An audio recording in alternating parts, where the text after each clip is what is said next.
notre action a été de soutenir la population de Rivière-des-Pères face à cette catastrophe.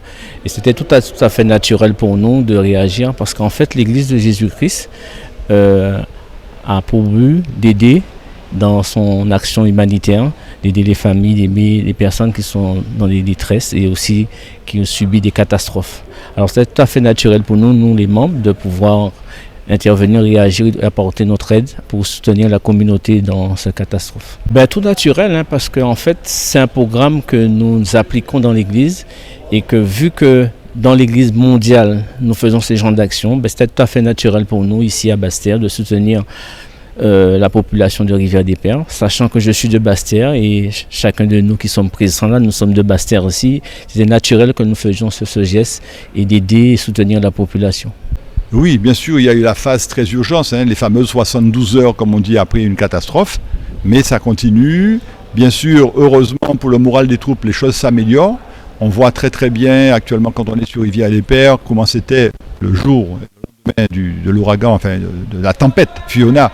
Et actuellement, mais c'est vrai qu'il y a eu, c'est peut-être particulier ce qui s'est passé à Rivière-des-Pères. Il faudrait vraiment qu'un sociologue se penche parce que cette solidarité qu'il y a eu, cette concentration d'énergie, c'est peut-être spécifique à ce quartier. Parce que moi personnellement, même si je suis de nature plutôt, je dirais, optimiste, je ne suis pas quelqu'un qui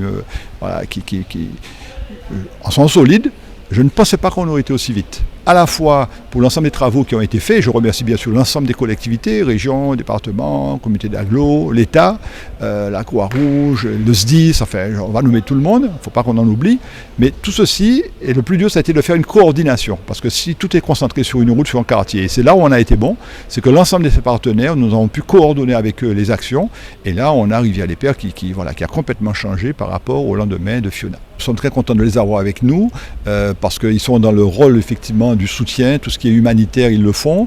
Nous avons des jeunes venus du monde entier. Vous savez, ces jeunes dans cette église, si j'ai bien compris, pendant 1 an, ils doivent se consacrer pendant 1 an à être en mission, à aider son prochain. Et nous avons des jeunes sud-américains, des Anglais qui sont là. Des jeunes, ils nous ont aussi offert 2 Karcher de très haute puissance qui permet aussi d'avoir les outils qu'il faut, les mains, les bras, et donc et surtout qu'ils arrivent en nous demandant qu'est-ce qui vous manque. Il y a peut-être des matelas, donc c'est important, ils vont avoir fourni aussi des WC, donc ils arrivent en nous disant qu'est-ce qui vous manque, de façon à ce qu'il y ait cette coordination et que ce ne soit pas toujours le même quartier, la même rue qui soit favorisée. Donc le rôle aussi des élus du quartier, parce qu'on en a, est très important. Le rôle des experts de quartier, moi j'appelle souvent 2 ou 3 référents du quartier pour venir avec nous lorsqu'on va faire les dons, pour être sûr qu'on a créé une certaine équité dans cette souffrance globale.